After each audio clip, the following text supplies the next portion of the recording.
বাচ্চা থেকে বড় সবারই বেশ পছন্দের একটা খাবার হলো চাউমিন। আর আমরা ছোটবেলা প্রায় সবাই স্কুলে চাউমিনটা নিয়ে যেতে পছন্দ করতাম। আর এখন রেস্টুরেন্টে গেলে আমাদের কাছে কমন যে খাবারটা চলে আসে সেটা হলো চাউমিন আর চিলি চিকেন।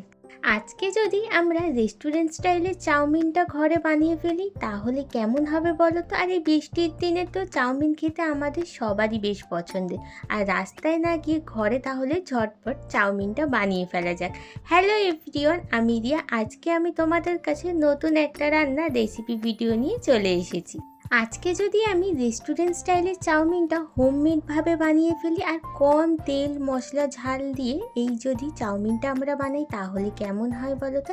প্রথমেই আমি নিয়েছিলাম 1 প্যাকেট মতন চাউমিন, আর সেটাকে আমি নুন আর সাদা তেল দিয়ে একটু বয়েল করতে বসিয়ে দিলাম। আর ততক্ষণে আমি ভেজিটেবিলগুলো কেটে নেব।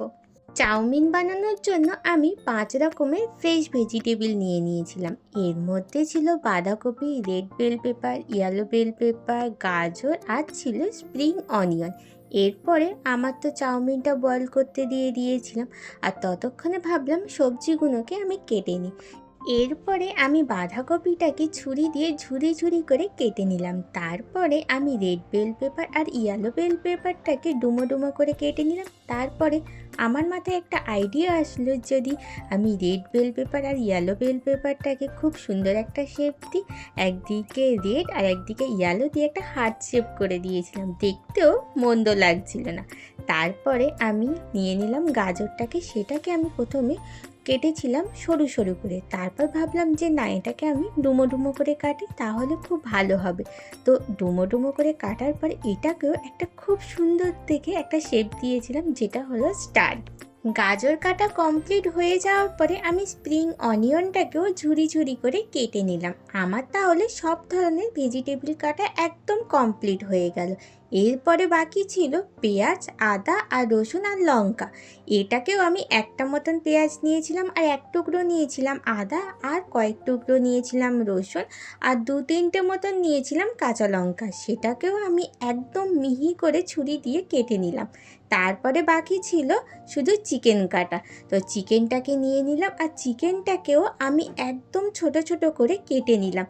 আজকে কিন্তু আমি ভেজিটেবল উইথ চিকেন চাউমিন বানাচ্ছি না, আজকে আমি বানাচ্ছি egg vegetable with chicken chow mein. তো এর জন্য আমি প্রথমে তো চিকেনটাকে কেটেই নিয়েছিলাম। তারপরে আমি একটা বাটির মধ্যে নিয়েছিলাম 2টো ডিম, আর তার মধ্যে দিয়েছিলাম স্বাদ মতো অল্প একটু নুন। তারপরে ডিমটাকে আমি ফাটিয়ে নিলাম। তারপরে কড়া বসিয়ে দিয়ে তার মধ্যে সামান্য পরিমাণে দিয়েছিলাম সাদা তেল। তেলটা গরম হয়ে যাওয়ার পর এর মধ্যে ফাটিয়ে রাখা ডিমটাকে দিয়ে দিলাম, আর ডিমটা একদম হালকা করে ভেজেছিলাম। যেরকম আমরা ডিম ভাজা খাই লাল লাল মতন, সেই রকম ভাজিনি, একদম হালকা হালকা করে ফ্রাই করে আমি ডিমটাকে প্রথমে তুলে নিলাম। তারপর কড়ার মধ্যে একটু বেশি পরিমাণেই তেল দিয়েছিলাম, কারণ যেহেতু অনেকটা পরিমাণে চাউমিন হচ্ছে সেই জন্য অনেকটা পরিমাণে একটু তেলটা দিয়েছিলাম। আর তেলটা গরম হয়ে যাওয়ার পর এর মধ্যে দিয়ে দিলাম আদা, রসুন, লঙ্কা কুচি, আর দিয়েছিলাম পেঁয়াজ কুচি। তারপর একটু হালকা ফ্রাই করে নেওয়ার পর দিয়ে দিলাম কেটে রাখা সেই মাংসের টুকরোগুলোকে।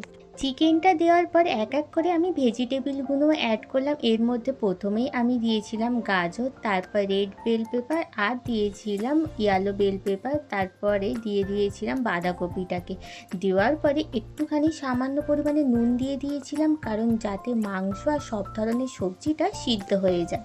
স্বাদ মতো নুন দেওয়ার পরে সবজিটাও একটুখানি সিদ্ধ হয়ে যাবে, আর ততক্ষণে সবজি দিয়ে একটু জলও ছেড়ে যাবে, আর তার মধ্যে কিন্তু মাংসটা একদম সিদ্ধ হয়ে যাবে।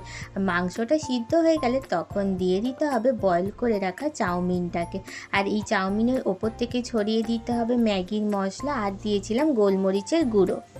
এরপরে সব ধরনের স্পাইসি সসগুলোকে অ্যাড করতে হবে। প্রথমেই আমি দিয়েছিলাম গ্রিন চিলি সস, তারপর দিয়েছিলাম আমি ডার্ক সোয়া সস আর টমেটো সস। তারপর ওপর থেকে আমি ছড়িয়ে দিয়েছিলাম ডিমের ফ্রাইগুলোকে ছোট ছোট করে ভেজে তো রেখেই দিয়েছিলাম আগে। তারপরে দিয়েছিলাম স্প্রিং অনিয়ন। সব ধরনের ভেজিটেবিল দেওয়া হয়ে যাওয়ার পরে আমি কিন্তু সবশেষে স্প্রিং অনিয়নটাকে দিয়েছিলাম। স্প্রিং অনিয়নটা সবশেষে দেওয়ার কারণ হলো ওই সবজিগুলো আগে সিদ্ধ হয়ে যাবে, কিন্তু স্প্রিং অনিয়নটা অনেক তাড়াতাড়ি সিদ্ধ হয়ে যাবে বলে ওটা আমি সব শেষেই দিয়েছিলাম। এরপরে সব ধরনের মশলা অ্যাড করে দিলাম, তারপরে আমি সস দিয়ে ভালো করে এরপরে চাউমিনটার সঙ্গে সব কিছু মিক্স করে নিলাম। তারপরে কিন্তু আমার রেডি হয়ে যাবে egg vegetable with chicken chow mein. তাহলে আর দেরি কেন, বাড়িতে যদি গেস্ট আসে ঝটপট বাড়িতে বানিয়ে ফেলো egg vegetable with chicken chowmein. আর যে কোনো সানডেতে তো এমনিই বানিয়ে ফেলতে পারো। আমার তো জাস্ট খেতে ফাটাফাটি লেগেছিল। আমি তো সানডেতে ফ্রি থাকলে এই রকম খাবার ঘরেতে বানিয়ে খেয়ে ফেলি। তাহলে আজকের রেসিপিটা এই পর্যন্ত, দেখা হবে অন্য আরেকটা রান্নার রেসিপি নিয়ে। টাটা।